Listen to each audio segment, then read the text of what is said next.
I want to share something with you that's relative to critical options, because we all have them in our lives. And I want to ask you a question. What is the focus of your life? What is the focus of your life? In life, you have a critical option. You can take a stand in your life, or you can follow the crowd. See, people who follow the crowd, their lives are not focused. They're not immersed in anything. People who take a stand, they're living a life that has some power, a life of achievement, a life that has some meaning. People that are taking a stand in life, they are consciously involved in a process to design a life of substance. People who are following the crowd, these are people that they're just doing what everybody else is doing. So that's a crowded road over there. They're following the followers. I want to talk to you about taking a stand with your life. And what are some of the things we can do that will enable us to give our lives up in a way that has some purpose and meaning, that can be real for us, that can give us a sense of fulfillment, of joy and happiness and peace of mind. See, most people are bored with life. Most people feel that life isn't worth the hassle, that life is just wearing me out. It's boring, it's monotonous. I have nothing to look forward to. Here we go again, another Monday morning. TGIF day, thank God it's Friday. Here we go again, oh boy. You see what the man meant by many people die at age 25 and don't get buried until they're 65? Doing the same thing the same way every day, looking at these faces, just walking around. I mean, you got to be aware of these faces. They affect you, you know. Try to stay around pleasant faces, and if you have an unpleasant face, try and smile more. It's good for your health. So looking for a way in which we can begin to give our lives some special power. Number one, commit yourself to giving your best at all times. Now that's not easy.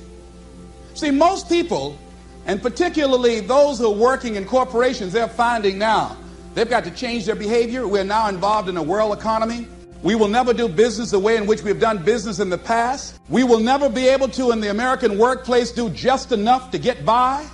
Now the standards have been raised.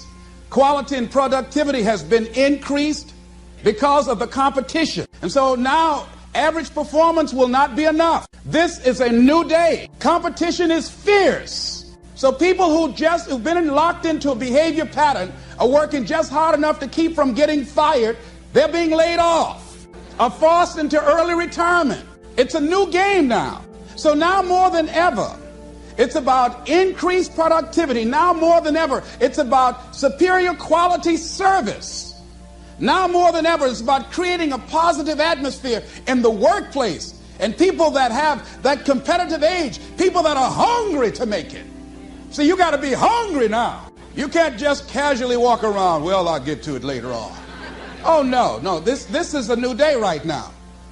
Committing yourself to give your best at all times, regardless of the competition to do otherwise, or the influences of negative people that will tell you, hey, look here, don't push yourself too much. Now's the time to push yourself, to always get in the habit of giving the best that you have to share.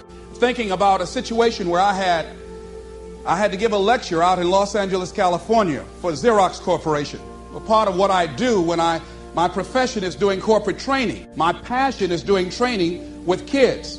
So when I go someplace, I always try and arrange for a community group to have a group of young people together for me to work with them on a volunteer basis in the evening. So I decided to go into an area of Los Angeles to talk with someone about doing that, and they suggested that I come to speak at a community center right outside Los Angeles at Carson Community Center. And because of the gangs in Los Angeles, one of the young men that was coming there to organize it, and his mother, he had a twin brother, and he took an interest in me because I have a twin. And his twin brother was the victim of a gang ritual.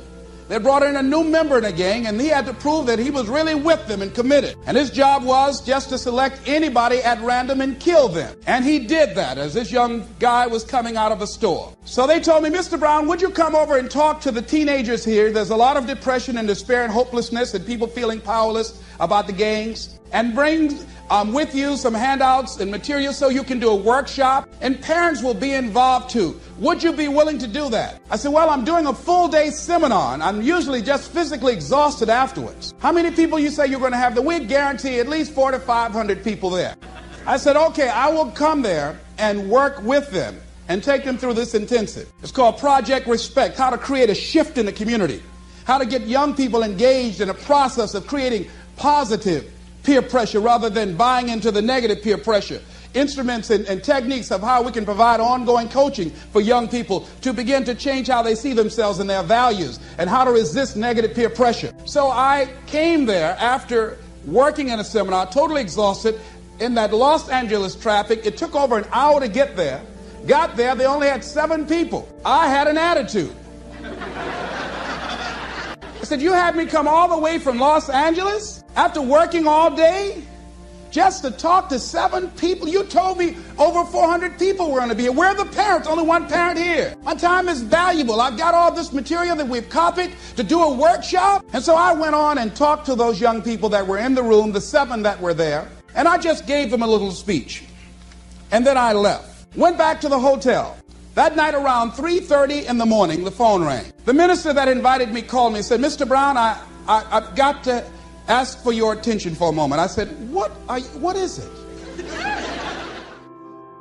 One of the young men who was there wanted to talk to you. He was the brother of the guy that was killed. He'd like to talk to you. He's been here for over an hour, and I told him, please don't call you. But he insisted. Would you please talk to him for a moment? I said, yes, put him on the phone. Kenyatta, what can I do for you? He said, Mr. Brown, I listened to your tapes for a long time. I've grown to love you and admire you. Among the things that I heard on your tapes that you said you must deal with circumstances such as you find them. You came in this evening and I admit, no, we did not have the numbers that you asked for. No, we did not deliver as we had promised we would.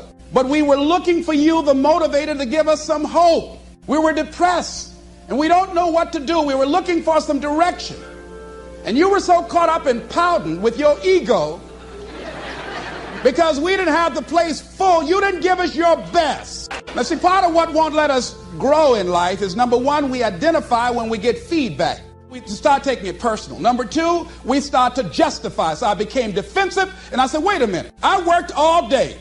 I didn't charge y'all a quarter for this. I went carpet material. I came over there. I was there to give a training for the people, and all y'all had to do was bring people there. If you don't do it for me, for the next speaker that you have, at least provide an audience for him to work with. He said, are you through, sir? I said, yes. Mr. Brown, you said you must deal with circumstances such as you find them. We went round and round for about 45 minutes because my ego on the line. I can't let this young boy out debate me. He was not intimidated. I used all the verbal gymnastics and examples I could. He would not budge. And I said, okay, I'm sorry. Give me a break. And he said, it takes a big man to say he's sorry. That night, after I finished that young man, I prayed. I stayed on the floor by the bed. I said, Lord, if you ever give me a chance to speak again, I don't care if it's one person in the audience. I'm going to wear that one out. I learned my lesson.